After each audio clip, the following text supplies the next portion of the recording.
Good morning to all. I'm Sumitra, working as an associate professor in RMD Engineering College. And now in this video, I'm going to explain about the steps getting involved in planning. So we all know that planning is the primary managerial functions, and what are the steps now getting involved in a proper planning of a management. So in the previous video, I've explained what is the nature of planning and what are the factors getting involved in coming up with a proper planning and all. So now what are the steps? And if we are proceeding the steps in proper manner, then we can able to achieve the objectives. And now in this video, let me explain about the different steps getting involved.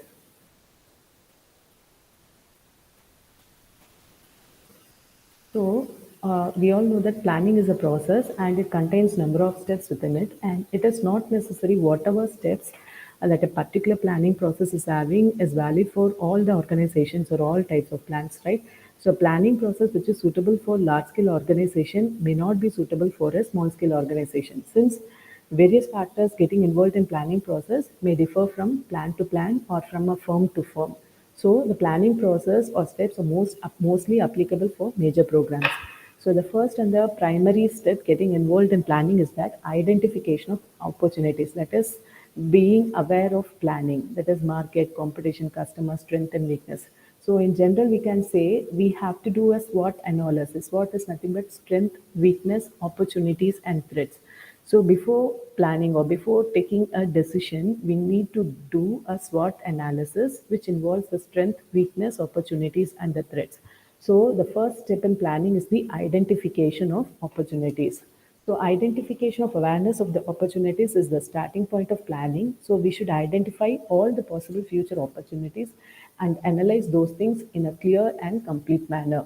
So if you are going to identify the possible opportunities, then the following answers will be the question for the following answer for the following questions will be there. That is where we plan to stand and what are our major strength and weakness and what problem we wish to solve and why and what do we expect to gain. So these are all the questions. If we are assigning or if you're framing a planning in a proper manner, then we can able to get the answer for these questions.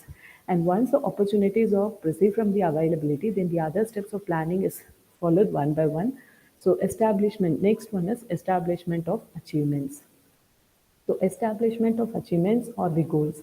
So which is meant by where we want to be and to what to achieve and when. So next in planning is to establish the objectives for the entire organization and then for each subordinate unit, because we all know that organization doesn't getting involved in a single unit. It consists of some number of subunits which are under the control of subordinates.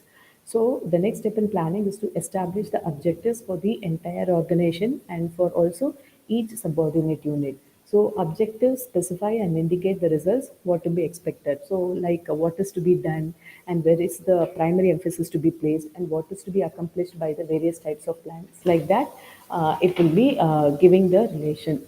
And next one is that overall objectives or set which shape the structure of other subsidiary objectives in an organization.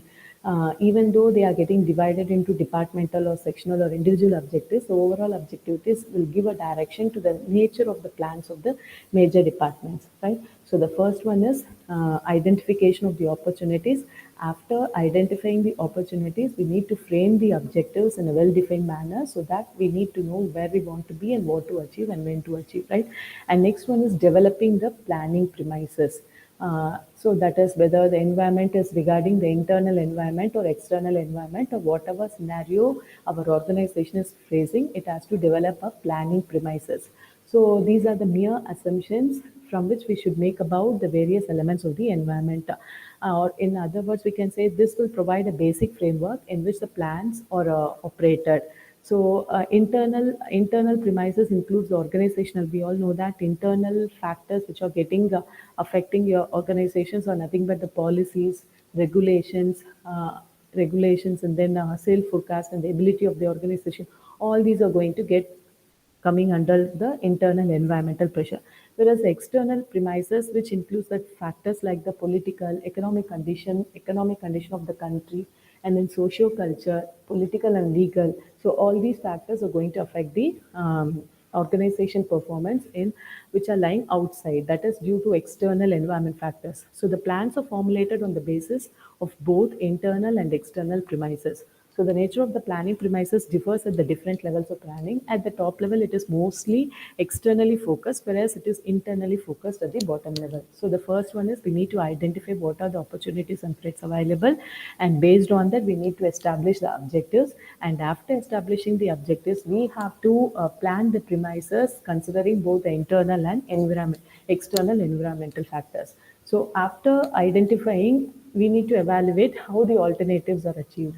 So the alternatives considered for the analysis according to the criteria, it may be taken for further evaluation. So each course of action is evaluated on the basis of probability and capital investment, risk involved, and gestation period. That is stipulated period we need to complete the task, so and so like that. So the task manager and the time manager will give the stipulated time for completing the task. So all these things we need to evaluate. So it presents a problem because each of these alternatives may have certain advantages and disadvantages.